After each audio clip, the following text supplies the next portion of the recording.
Salut les bricolos! Dans cette vidéo, on continue de s'occuper du sol de la petite pièce humide dans laquelle on crée une sorte de vide sanitaire.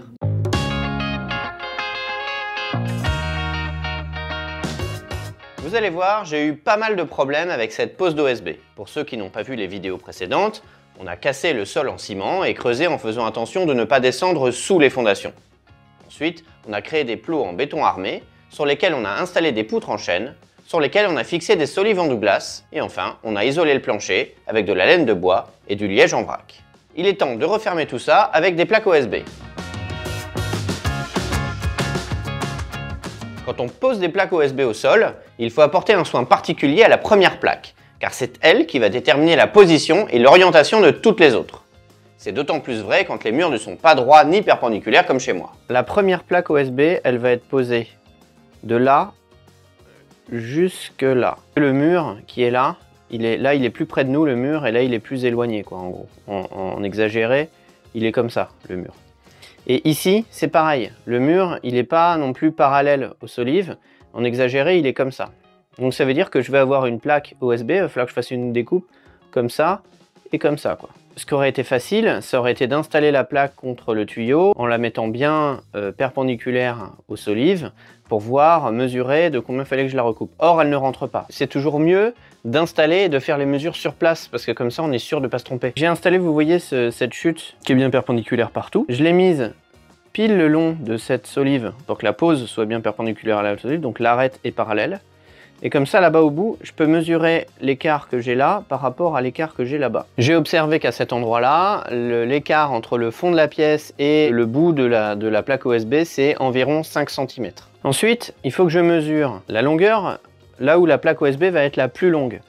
Donc ça veut dire poser sur cette solive et jusqu'au mur là-bas. Puisque vous vous rappelez, le mur, on a dit qu'il était comme ça. Donc le plus loin, c'est là-bas.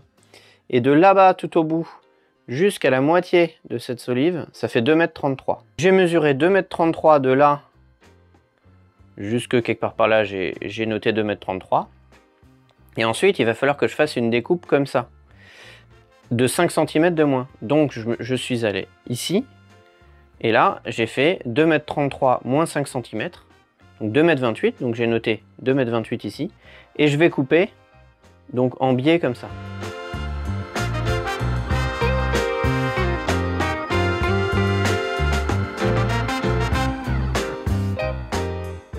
La planche OSB est quasiment parallèle à la solive et vous voyez que ici, elle est vraiment contre le mur, alors que là, elle s'éloigne.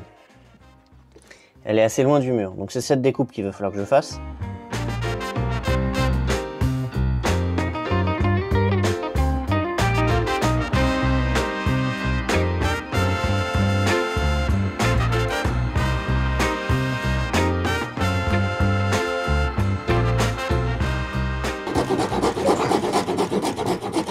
Et voilà.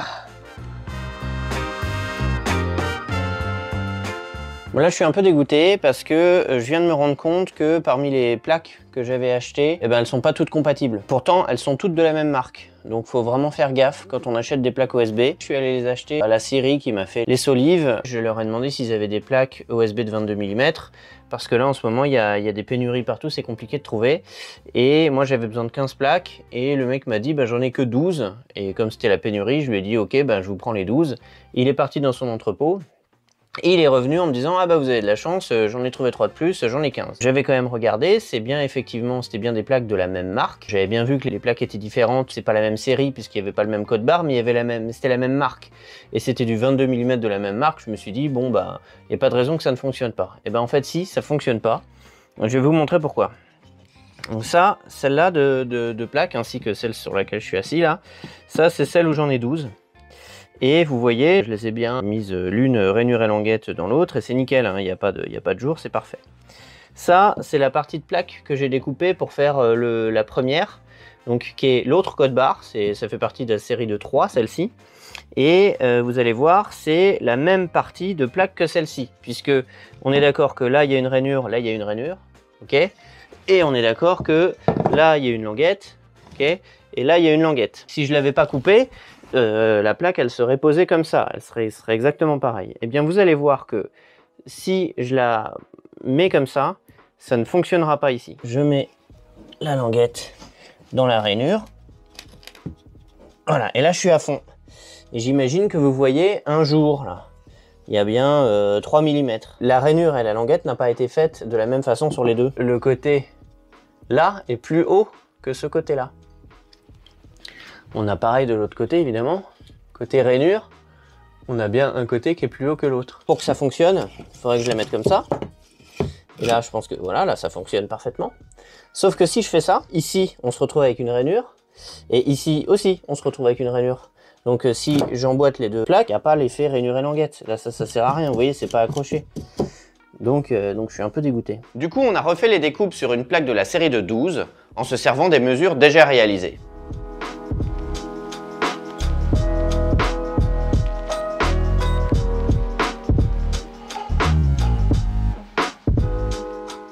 Là vous voyez la première plaque installée. Ce que je vais faire maintenant, c'est que je vais prendre une seconde plaque et découper juste cette petite partie.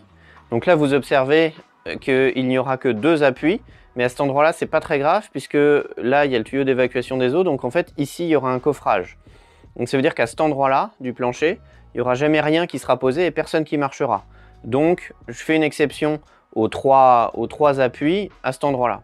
Je vais utiliser donc un bout de plaque ici, il y aura donc une chute de plaque assez grande que j'installerai ici. Après, il ne faut pas avoir des jonctions de plaques au même endroit. Donc ce que je vais faire, c'est que la chute de plaque que j'aurais utilisée pour découper ce petit bout, je vais l'installer là pour arriver jusqu'ici. Je prendrai une autre plaque, je la découperai de là jusque là. Donc vous voyez là, il y a bien 3 appuis. La chute de cette autre plaque, je l'installerai ici jusque là, et ainsi de suite. Pour connaître exactement les mesures de plaque, puisque vous voyez le mur là-bas n'est pas droit, eh bien j'ai installé une chute que j'ai mis rainure et languette par rapport à celle-ci. Et celle-ci, elle est bien posée comme il faut. Là, cette partie-là est bien parallèle à la solive ici. Donc la pose est bien perpendiculaire aux solives. Et donc je vais pouvoir mesurer, vous voyez là, il y a un petit jour. Donc je vais pouvoir mesurer la distance depuis l'angle de la plaque jusqu'à cette solive, ici.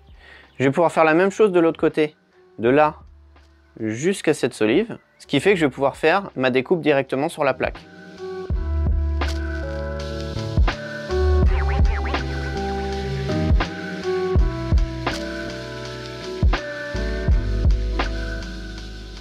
Les plus observateurs d'entre vous noteront que je fais 2 découpes. Une pour le petit bout de plaque qui termine la première ligne, et une pour le début de la seconde ligne. Et on continue avec les autres découpes.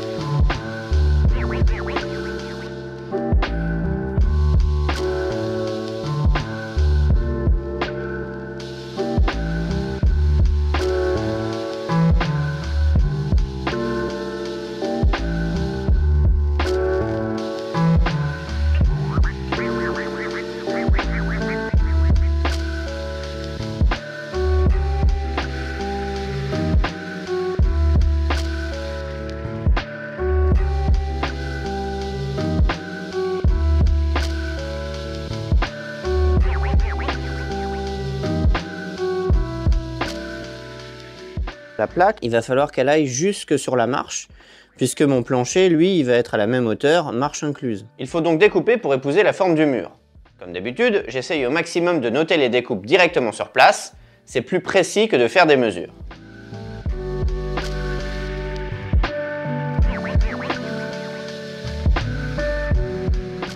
Ensuite, je compte installer une plaque entière depuis le mur jusque là, et utiliser une chute de plaque sur la marche. Heureusement, je me suis vite rendu compte que c'était une mauvaise idée. Si j'avais fait ça, il y aurait eu une cassure à la jonction entre la plaque posée sur la marche et la plaque pleine posée sur les solives. Puisque la plaque pleine aurait été vissée aux solives, donc ça aurait fait un effet comme ça. Au final, j'ai décidé de découper une nouvelle plaque pour la poser sur les 3 premières solives, afin d'avoir une plaque pleine au niveau de la marche. Là, je peux mettre une plaque entière. J'en ai donc profité pour mettre la plaque de la série de 3 que j'avais découpée en premier, avant de me rendre compte qu'elle n'était pas compatible avec la série de 12. On a vu que posée à l'envers, elle épousait bien la forme des plaques d'à côté. Par contre, ça ne fonctionnait pas pour les plaques de devant et de derrière. Mais là, il n'y en aura pas, donc c'est bon.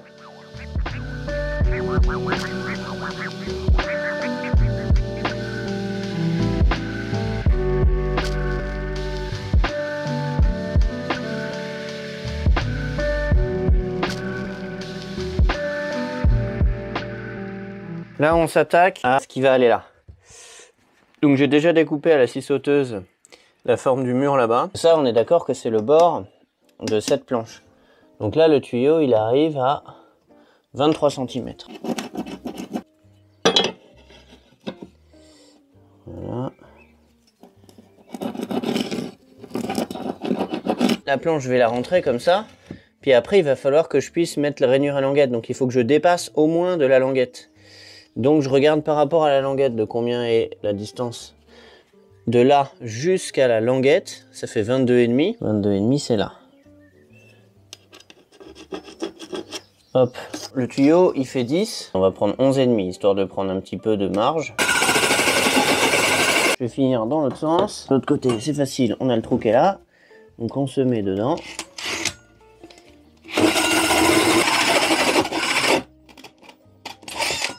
Voilà. Alors, juste. Paf. C'est bon. Maintenant, j'arrive à le mettre dans la languette. Ah vache, ça veut pas y aller, hein. Pourquoi ça veut pas y aller comme ça? Allez. Ce côté-là, c'est bon, mais là, c'est pas bon. Je sais pas pourquoi. C'est bon pourtant. Il n'y a rien qui bloque. C'est bon. Je me mets là pour la bloquer. Je prends le petit pied de biche.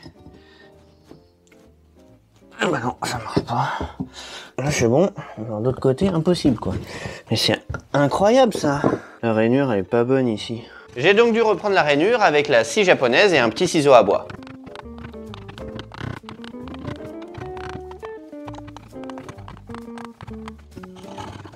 Ça devrait rentrer cette fois, j'espère. Voilà. Voilà, là ça marche. Alors il y a un autre truc aussi qu'il faut penser à faire avant de recouvrir tout le plancher par des planches OSB, c'est de noter les endroits où il y a les solives qui passent.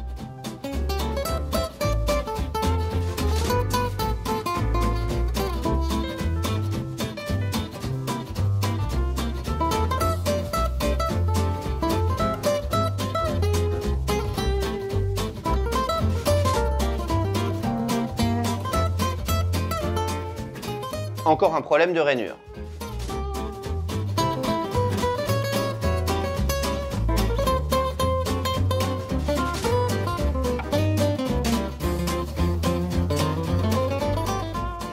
Et enfin, on découpe la dernière plaque.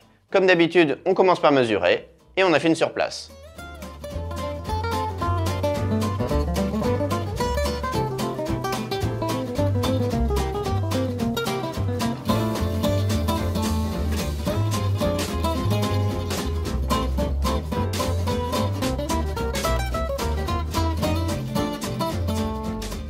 J'ai regardé la documentation technique des plaques OSB.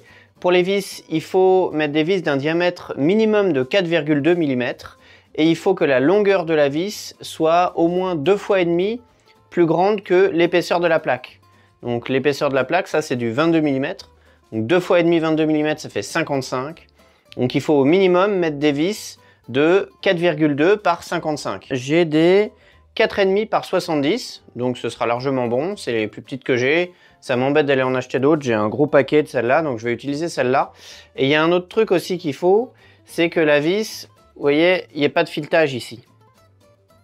Ce qui va se passer, c'est que quand je vais visser, la vis va venir dans la solive qui va être en dessous.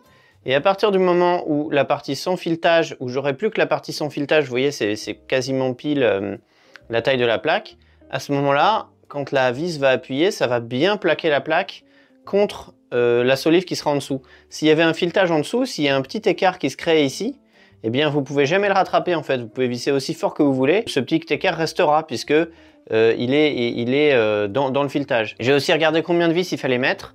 Et en fait, il faut mettre en gros 3 vis sur la largeur de la plaque à chaque fois qu'elle est posée sur une solive. Aux intersections, donc aux endroits où il y a deux plaques l'une face à l'autre, il va y avoir 3 vis sur une plaque et 2 vis en quinconce sur l'autre. Et vous voyez, j'ai mis le laser parce que j'ai marqué sur le mur où se trouve la poutre. Donc il y a une poutre là en dessous et puis il y a des solives qui partent comme ça. Je vérifie aussi avant de les fixer que les plaques sont bien, que les jonctions sont bonnes, que je suis bien, que j'ai bien 1 centimètre de jeu tout autour. Voilà, ça me paraît pas mal.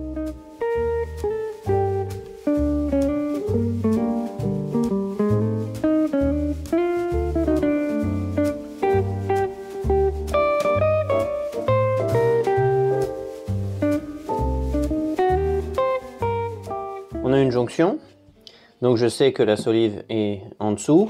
D'ailleurs ici j'avais tracé au cordeau là où se trouve la solive, donc je sais qu'elle est là. Ici c'est une jonction, donc il faut que j'en mette 3 d'un côté et 2 en quinconce de l'autre côté. Donc on va en mettre 3 de ce côté là, donc une ici, voilà, et 2 en quinconce, donc une ici.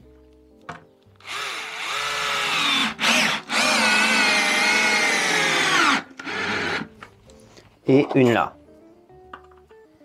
Donc ça c'est pour le cas particulier des plaques qui se rejoignent. Et sinon, donc là vous voyez j'ai tracé au cordeau. À cet endroit là il va y en avoir 3. Une ici, une au milieu et une là.